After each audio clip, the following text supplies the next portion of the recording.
কি করো তুমি? চা বানাও। চাতে কি কি দেছো? চা দেছো, আর কি দেছো? চিনি দেছো? হ্যাঁ,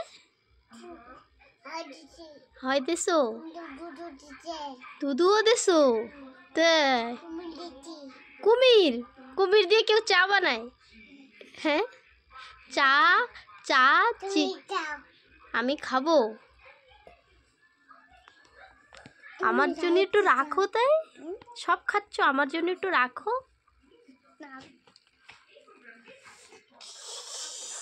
ওরে বাবা, বাবা পড়ে যাবে, ওদিকে সরাও। ওই যে চা, ওইতে তো কফি খাইতে হয়। কফি, চা না বাবা, ওতে কফি খাতে হয়।